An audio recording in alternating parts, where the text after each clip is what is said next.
విరిగి నలిగిన మనసు, దీన మనస్సు.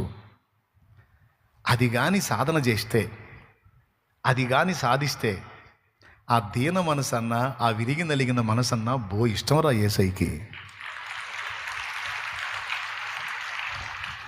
స్తోత్రం. అర్థమైందా?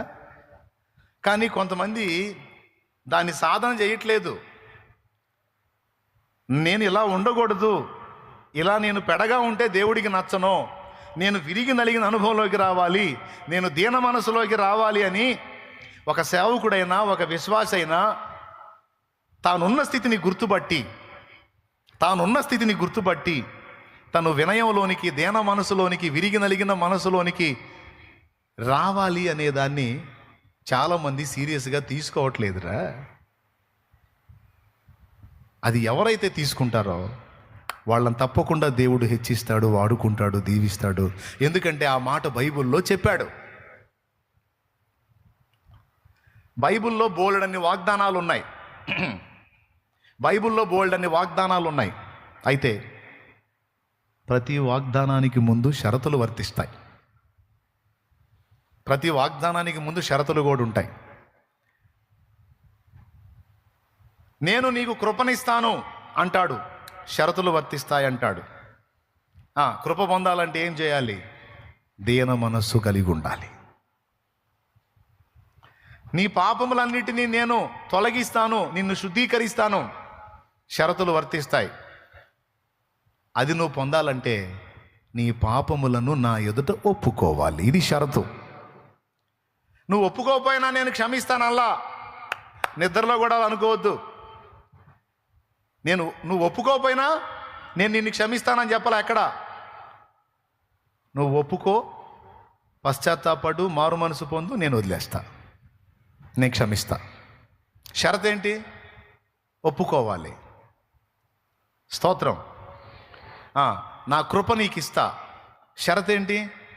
దీన మనస్సు, విరిగి నలిగిన వినయము గల మనస్సు. ఈ మనసు యేసయ్య కలిగి ఉన్న సుగుణాలలో ఒకటండి. యేసయ్యకున్న సుగుణాలలో ఒక సుగుణం ఏంటంటే దీన మనసు అండి. ఎంత దీన మనసు అంటే, రాజాది రాజు, దేవాది దేవుడై ఉండి సర్వలోకానికి ఆ చేతులే నిర్మాణం చేసినాయి. సర్వలోకాన్ని, సమస్తానికి రాజై ఉండి ఎంత తగ్గించుకున్నాడండి. మనుషుల చేత ఉమ్మి వేయబడ్డాడు, ముఖం మీద వెంట్రుకలు పెరగవేయబడ్డాడు, దూషణ పొందాడు, బూతులు తిట్టించుకున్నాడు, అరచేతుల దెబ్బలు తిన్నాడు, కాళ్ళ చేత దెబ్బలు తిన్నాడు. అసలు ఆయన ఎక్కడా? అసలు ఆయన ఏందండి? ఆయన ఎవరు? ఇందాక పాడాం ఆరాధనలో, ఆకాశ గగనాలను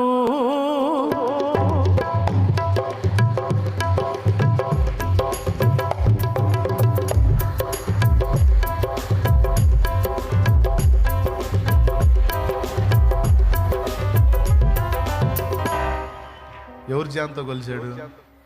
తండ్రి జాన్తోనా, కుమారుడి జాన్తోనా?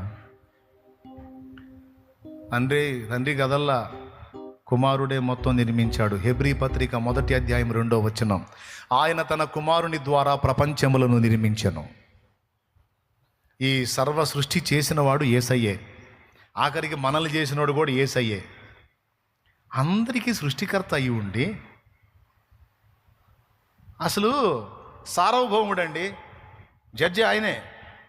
ఆ మాట కూడా బైబిల్లోనే ఉంది. చూడు కావాలంటే రోమపత్రిక 8:34 చదువు.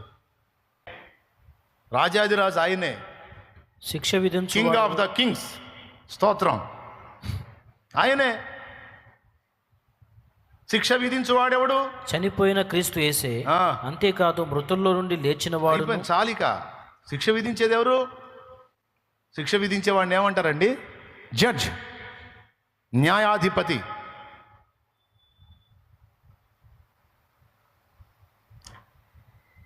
సమస్తాన్ని శాసించటమే తప్ప, సమస్తానికి తీర్పు తీర్చి శిక్షలు విధించటమే తప్ప తీర్పుకు లోబడటం తెలియని ఆయన ఎంత తగ్గించుకున్నాడు.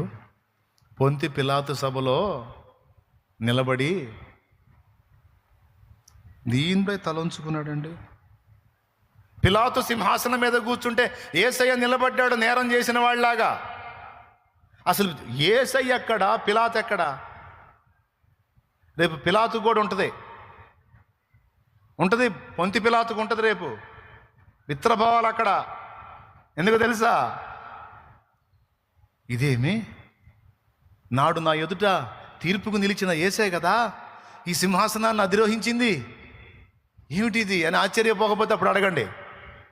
పిలాతుకు కూడా మైండ్ పోయింది రేపు. ఎందుకంటే జడ్జి ప్లేస్లో యేసయ్య కూర్చుంటాడు. పిలాతు ఎవరికి తీర్పు తీర్చాడో ఆయనే కూర్చుంటాడు ఆడ. న్యాయం విధించుటయ్యే తప్ప తీర్పు పొందటం తెలియని ఆయన మన కోసం తీర్పుకు సిద్ధపడ్డాడు. దీన మనస్సు, అవమానాలు సహించాడు, ఉమ్ములు భరించాడు. దీన మనస్సు. ఎంత మాట అంటే తట్టుకోరు.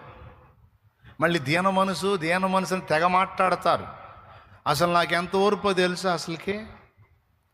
అసలు ఎంత ఓర్పో నాకు తెలుసా? అసలుకి నేను ఎంత తట్టుకుంటున్నానో తెలుసా అని తెగ ప్రగల్భాలు పలుకుతారు. ఎవడన్నా ఒక మాట ఇంత మాట అంటే గిలగిల అనుకుంటారు.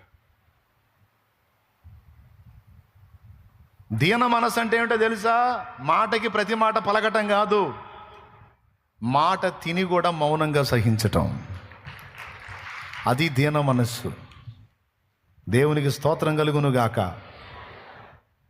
యేసయ్య జీవితాన్నే చూడండి మీరు. సమస్తము ఆయనదే. 1000 కొండల పశువులు ఆయనయే, వెండి బంగారాలు ఆయనయే. కానీ ఒక పేద కుటుంబంలో పుట్టడానికి ఇష్టపడ్డాడు. అది కూడా ఎక్కడ పుట్టాడో చూడండి. రాజప్రాసాదాల్లో పుట్టల, రాజుగారి అంతఃపురంలో పుట్టల, కనీసం సామాన్యుడు ఉండే బిల్డింగ్లో పుట్టల, కనీసం పేదవాడు ఉండే గుడిసెలో పుట్టల. పశువులు ఉండే పశువుల శాలలో ఆయన పుట్టాడు. అక్కడున్న తొట్టిలో పరుండబెట్టబడ్డాడు. ఎంత ఘోరం అండి! అసలు ఎంత తగ్గింపు! శ్రీమంతుడవు సిరికే రాజువు, ప్రార్థించినంతనే కృప చూపువాడవు. కడుదీనుడవై మరియసుతుడవై, కడుదీనుడవై మరియసుతుడవై, పశుల పాకలు జన్మించినావా. నాకై ఇంత తగ్గించుకున్నావా. ఎందుకయ్య యేసయ్య నాపై ఇంత ప్రేమ. దేవునికి మహిమ. యేసు పుట్టుకలో దీనత్వం ఉంది, యేసు లైఫ్లో దీనత్వం ఉంది, యేసు బోధలో, యేసు వ్యవహారంలో, యేసు పొందిన తీర్పులో అడుగడుగున యేసు గర్వహృదయుడిగా కనపడతాడా, దీన మనసుడిగా కనపడతాడా? ఎంతమంది ఒప్పుకుంటారండి? ఎక్కడన్నా మాటకి ప్రతి మాట అన్నాడా? దూషణకు ప్రతి దూషణ చేశాడా? దెబ్బకు ప్రతి దెబ్బ కొట్టాడా? కొట్టదా. దీనుడై తగ్గించుకున్నాడు. ఈ దీన మనస్సు అనే దాన్ని మనం సాధన చేయాలి అని చెబుతున్నా నేను ఇందాక నుంచి. దేవునికి స్తోత్రం. దీన మనస్సుకి వ్యతిరేకమైనటువంటి పదం అహంకారంతో కూడిన మనస్సు. దీనత్వం ఇంటూ అహంకారం. ఈ అహంకారాన్ని వదిలించుకోవాలి. ఏం చేద్దాం? అసలు మనకి ఏమి లేనట్టే ఉంటుంది, కింటాలు ఉంటుంది. మాసిలామణి అంతటి భక్తుడికే అహం వదలలేదంటే నీకు నాకు వదిలిద్దా? కొంతమంది అంటారు, అసలు నాకెంత దీన మనసో తెలుసా, నాలాంటి దీన మనసు ప్రపంచంలో ఎవడుకుండదంట. అట్లా చెప్పటమే అహంకారం. స్తోత్రం. మీలో ఎంతమందికి అర్థమైందో ఏమో నవ్వుతున్నారు. అసలు నేను ఎంత తగ్గించుకుంటానో తెలుసా అన్నయ్య, అసలు నాలా ఎవ్వరు తగ్గించుకోలేరు అసలుకి అని హెచ్చించుకుంటుంది అన్నమాట. ఇదంత తేలిగ్గా అర్థం కాదులే అందరికీ. అర్థమైతే తెలివైన వాళ్ళే మీరు. దీన మనస్సుని గురించి గొప్పగా మాట్లాడటం కాదు, దీన మనస్సుని అలవర్చుకోవటం గొప్ప విషయం. అహంకారాన్ని త్యజించటం, మనలో ఉన్న అహంకారాన్ని గుర్తుపట్టి దాన్ని అణచివేయటం అనేది మనం నేర్చుకోవాలి, మనం సాధన చేయాలి. ఎందుకంటే ఈ దీన మనస్సు అనేది యేసులో ఒక భాగమై ఉన్నది. యేసు వ్యక్తిత్వంలో ఒక భాగం దీన మనస్సు. కొడితే గట్టి కొట్టండి, మీకు ఎక్కాల ఆ మాట. ఓకేనా? నేను అన్నాను అది ఇష్టంరా, దాన్ని ఎవరైతే సాధన చేస్తారో వాళ్ళు ధన్యులు రా అని చెప్పా. దీన మనస్సు గల్లోడు ఏం చేస్తాడో తెలుసా? చెబితే దిద్దుకుంటాడు. అహంకారం మిడిమేలో నడమంత్రం బాగా నిండినోడు చెబితే ఏమంటాడు? అదే మాకు తెలుసు లేపు, మాకు తెలుసు లేపు, తెగ చెబుతున్నా కనుపు అంటారనరా. కొంతమంది భార్యల్లో ఉంటుంది అహం ప్లస్ కారం ఈజ్ ఈక్వల్ టు అహంకారం. దానికి జాయింట్ కూడా కారాన్ని జాయింట్ చేశాడు. కారం మంట. అహం ప్లస్ కారం అహంకారం. అందరికీ కనపడకుండానే ఉంటుందండి ఇది. అసలు ఏదన్నా ఒక మాట అంటే కానీ బయటికి రాదు. నిజంగా దాన్ని సాధన చేయటం ఏది? దాన్ని విరగగొట్టుకోవాలి, దాన్ని విసర్జించాలి, దీన మనస్సును సాధన చేయాలి. ఎంతమంది ఒప్పుకుంటారు? అన్న నేను యథార్థంగా ఒప్పుకుంటున్నా, నాలో కొద్దిగా అహంకారం ఉందన్నా అన్నోళ్ళు చేతులు ఎత్తండి. నేను దించమల్లా, ఎత్తండి.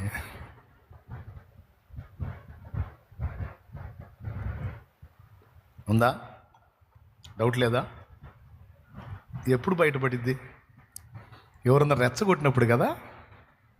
అవునా?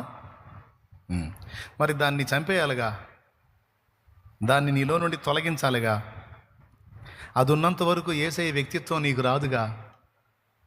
అది ఉన్నంత వరకు యేసయ్య నిన్ను ఎదిరిస్తానే ఉంటాడు. భయంకరమైన మాట.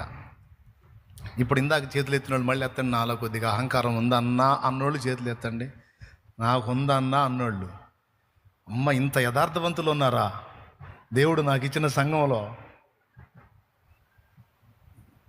ఏందిరా నువ్వు ఎత్తలేదు? నీకు లేదా? జాగ్రత్త, 2 చేతులు ఎత్తాడు ఇప్పుడు. దేవుని స్తోత్రం. మావాడేలే. అసలు నాకు అసలు లేదని చేతులు ఎత్తలమ్మయ్యా. ఉంది. ఒకవేళ నీలో అహంకారం ఉంటే దేవుడు నీకు ఎలా రివర్స్ అవుతాడో ఒక్కసారి వచనం చూపిస్తా చూడు. పేతురు రాసినటువంటి పత్రిక, మొదటి పత్రిక, పేతురు రాసిన మొదటి పత్రిక 5వ అధ్యాయం 6వ వచనం చూడు. దేవుడు తగిన సమయం. అక్కడి నుంచి చదువులే. దేవుడు అహంకారులను ఎదిరించి దీనులకు కృప అనుగ్రహించును. 5వ వచనం, 5వ వచనం 3వ లైను. 5వ వచనం 3వ లైను. దేవుడు అహంకారులను ఎదిరించి. ఇందాక చేతులు ఎత్తిన వాళ్ళు మళ్ళీ ఎత్తండి. నాలో అహంకారం ఉందన్న వాళ్ళు ఎత్తాలా. ఇప్పుడు దేవుడు నీకు కృప చూపుతాడా, ఎదిరిస్తాడా? నాకు తెలియదు, అక్కడ రాసుంది చూసుకో. ఖచ్చితంగా నిన్ను ఎదిరిస్తాడంట. నీలో అహంకారం విరిగిందాకా నీకు కోటింగ్ తప్పదు. విరగొట్టే పని పెడతాడు యేసు నామములో. స్తోత్రం, హల్లెలూయా. ఆ అహం విరగటానికి ఇప్పుడు చాలా వరకు ఎదురు దెబ్బలు మనకి. యేసు ప్రభు నమ్ముకున్న కొత్తలో చాలా ఉండే, ఇప్పుడు సగం పాటు ఇరిగిపోయే. ఇక మిగిలిన కాస్త కోస్త కూడా ఇట్లా ఉపదేశం ద్వారా, కొన్ని పరిస్థితుల ద్వారా మొత్తం వైనం చేయటం ఆయన పని. ఎక్కడైతే నీ అహంకారం విరిగిపోతా ఉంటుందో అక్కడ దీన మనస్సు మొలకెత్తుతూ ఉంటుంది. ఒకవేళ దీన మనస్సు కానీ ఈ అహంకారం మొత్తాన్ని నువ్వు చంపిపడేసి దాన్ని అధిగమించి దీన మనస్సును కానీ నువ్వు సాధన చేస్తే, ఇదిగో నీకు కృపనిస్తాడట దేవుడు. ఏమిస్తాడట? కృప దొరికిందంటే ఇక అన్నీ దొరికినట్టే. చెప్పలేమండి. కృప దొరికితే భక్తులు ఏం పాడారు?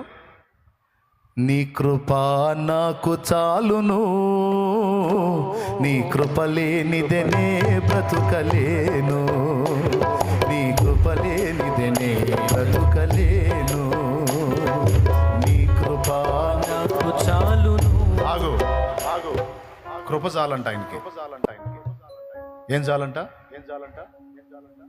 ఏమయ్యా కృప చాలా? ఇక తిండి తిప్పలేం వద్దా? అన్నవస్త్రాలు వద్దా? ఆయురారోగ్యాలు వద్దా?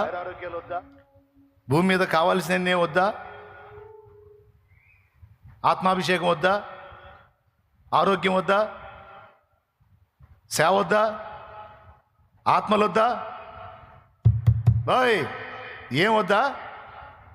నీ కృప. ఒకడు కృప చాలంటున్నావు అంటే ఆయన ఏమంటాడు తెలుసా? ఓరి పిచ్చోడా, ఆ కృప ఒకటి ఉంటే ఇవన్నీ వస్తాయిరా పిచ్చోడా.